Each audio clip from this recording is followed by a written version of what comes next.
इबलीस की नस्ल की इब्तदा जिस जिन से हुई उसका नाम तारानोस कहा जाता है। तारानोस इबलीस से 1,44,000 साल कबल दुनिया पे मौजूद था। तारानोस की नस्ल तेजी से बढ़ी क्योंकि उन पे मौत तारी नहीं होती थी और न बीमारी लगती थी। अलबत्ता ये चूंकि आतशी मखलूक थी तो सरकशी बदरजाए उत्तम मौजूद थी। इस जिन्नों की नस्ल को पहली मौत फरिश्तों के हाथों पैदाइश के 36,000 साल बाद आई, जिसकी वजह सरकशी थी। यहां पहली बार मौत की इब्तदा हुई। इससे पहले मौत नहीं होती थी। बाद में चल्पानेस नामी एक नेक जिन को जिन्नात की हिदायत का जिम्मा सौंपा गया और वो ही शाह जिन्नात करार पाए। इसके बाद बामोस को यह जिम्मेदारी दी गई। बामोस के दौर में ही चलेपा और तबलीस की पैदाइश हुई। ये दोनों अपने वक्त के बेहद बहादुर जिन्नात थे और उनकी कौम ने चलीपा को शाशेन का लक़ब इसके शेर के जैसे सर की वजह से दिया।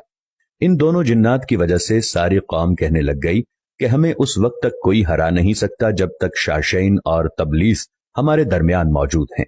इन दोनों की वजह से कौम के जिन्नात आसमान तक रसाई करने लगे और तीसरे आसमान पर जाकर शरारत कराते थे। ऐसे में हुक्म इलाही से फरिश्तों ने उन पर हमला किया और इबरतनाक शिकस्त दी। इसी दौरान जब इजराइल अलैहिस्सलाम को इबलीस ने देखा तो सजदे में गिर गया। इबलीस शुरू ही से एक नडर और ज़हीन बच्चा था। उसमें बाप की बहादुरी और मां की मक्कारी कूट कूट कर भरी हुई थी।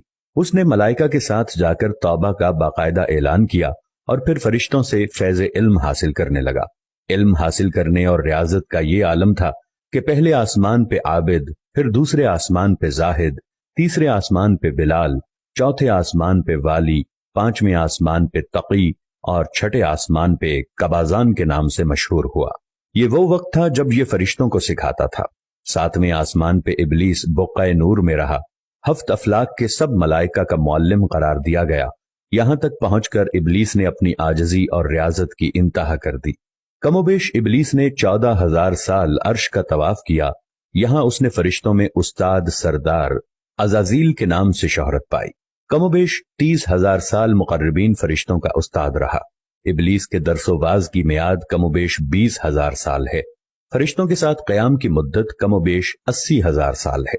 इबलीस को हुक्म हुआ कि दारोगा जन्नत रिजवान की मुआवनत करो और अहले जन्नत फरिश्तों को अपने इल्म फजल से बहरावर करो।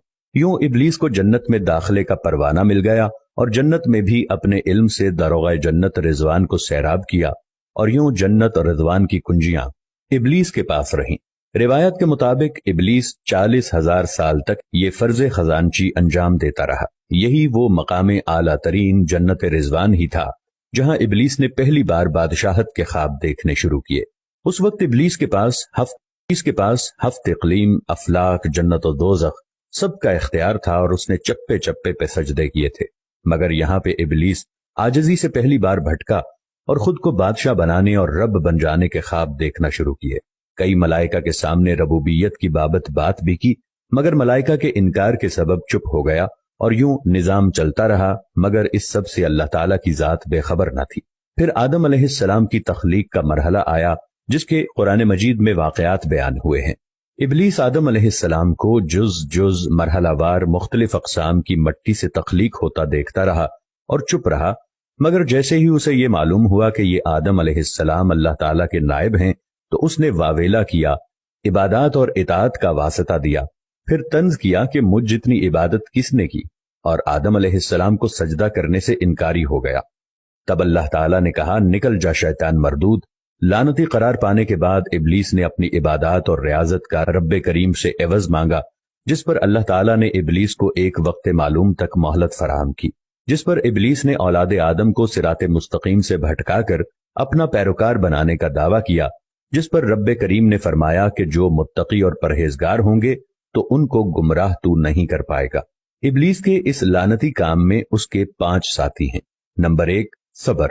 इसके इख्तियार में मुसीबतों का कारोबार है, जिसमें लोग हाय वावेला करते हैं, गिरेबान फाड़ते हैं, मुंह पे तमाचे मारते हैं और जाहिलियत के नारे लगाते हैं। नंबर 2, और। ये लोगों को बदी का मुर्तकब करता है और बदी को लोगों पे अच्छा और पसंदीदा करके दिखाता है। नंबर 3, मसव्वत। ये किज़्ब, झूठ और दरोग पे मामूर है, जिसे लोग कान लगाकर सुने। ये इंसानों की शक्ल अपनाकर उनसे मिलता है और उन्हें फसाद बर्पा करने की झूठी खबरें सुनाता है। नंबर 4, दासम। یہ آدمی کے ساتھ گھر میں داخل ہوتا ہے اور گھر والوں کے عیب دکھاتا ہے اور آدمی کو گھر والوں پہ غضبناک کرتا ہے۔ نمبر 5 زکنیور، یہ بازاروں کا مختار ہے، بازاروں میں آ کر یہ بددیانتی کے جھنڈے گاڑتا ہے، بازاروں میں برائیوں اور فحاشی پہ ورغلاتا ہے۔ ابلیس کا آدم علیہ السلام کو سجدے سے انکار کا جزیہ حسد تھا کہ جس نے اسے مجبور کیا کہ میری جگہ آدم یعنی خاک کو کیوں ملی۔ یہ اس کا جزیہ تکبر اور غرور تھا کہ میں اعلیٰ ہوں، اور اس ایک سجدے کے انکار کی بات نہیں تھی، بات اطاعت سے سرکشی کی تھی، شرک کی تھی۔ ابلیس نے دل میں خود کو رب مان لیا تھا۔ اسی شرک عظیم کی بدولت ابلیس تا قیامت رسوا و لعنتی ٹھہرا اور اولاد آدم کو بھٹکانے کے لیے آزاد قرار پایا۔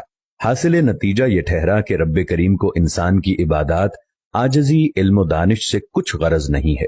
رب کریم صرف دیکھتا ہے کہ دل میں اطاعت و فرما برداری کتنی ہے۔ اسی بنیاد پر تقوی اور پرہیزگاری کے درجے قرار پاتے ہیں۔ اللہ کریم ہمیں اپنی نیت کو درست رکھنے کی توفیق عطا فرمائے، آمین یا رب العالمین۔